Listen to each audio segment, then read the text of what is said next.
Suboxone is meant to help wean people off opioid dependency with the promise of more like a bright light at the end of a very dark tunnel of addiction. When left in the wrong hands without proper oversight, it can be prescribed chaos.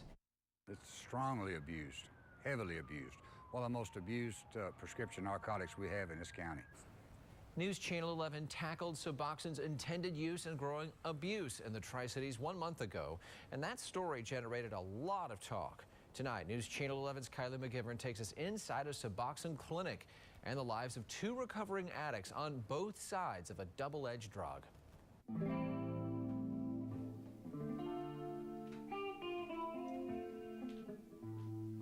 I was a drywall man, and I had injured myself. They prescribed the opiates after he was born. Both paths were paved similar enough for Amy and Sam, painkillers taken with innocent intentions to feel better.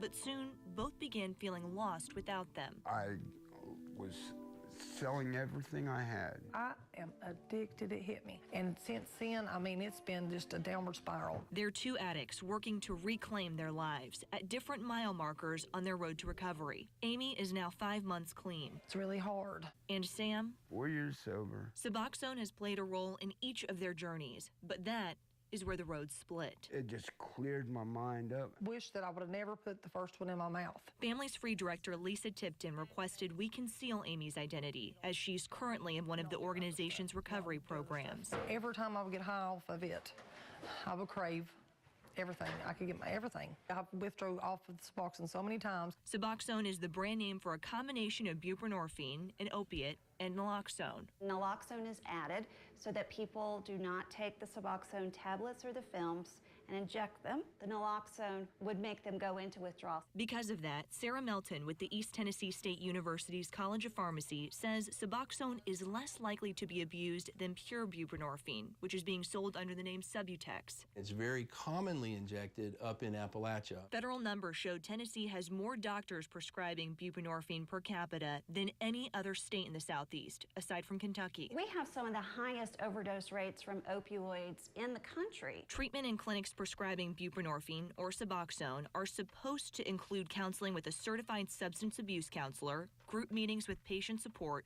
Narcotics Anonymous and Alcoholics Anonymous meetings, regular drug testing, cross-referencing the controlled substance database, and they're not going to be prescribed other controlled substances like benzodiazepines. But reality is falling short in many cases. Both times I was prescribed Klonopin, a benzodiazepine. Everyone I know did. Most of the women take 2 and sell the other 2. Only federally authorized doctors can prescribe buprenorphine, and currently there is a 100 patient limit for each physician. Visits to Suboxone clinics average $100 per week, many times cash only, not including the cost of medication. So 100 per week from 100 patients, that's around 40 grand a month. There is a lot of money involved.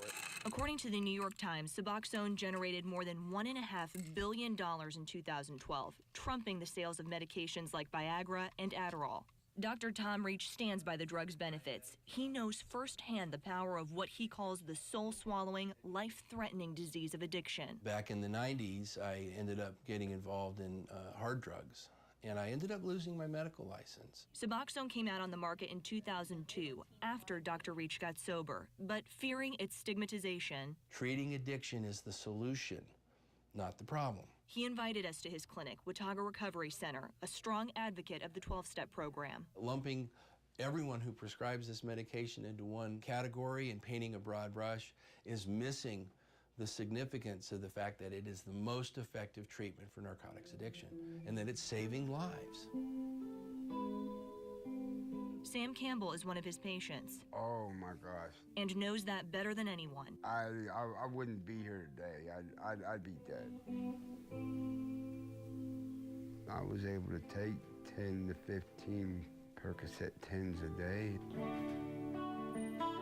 I didn't have a car for 3 years. We walked because of addiction. Sam is still on Suboxone, which he credits for now having a car, his family by his side, food on the table, and a hunger to live the life he thought he'd never get back. I wouldn't be here to spend the next few years, the rest of my life. Hopefully I got a few more. A few more. It's actually bad company. Without the bad company of addiction. And when I reached out to the Tennessee Department of Mental Health and Substance Abuse, I was told in our conversation that they're actually very close to unveiling a new strategy to prevent and treat the prescription drug abuse in Tennessee. And that information is expected to be released sometime this summer. Kylie McGivern. Kylie, thank you.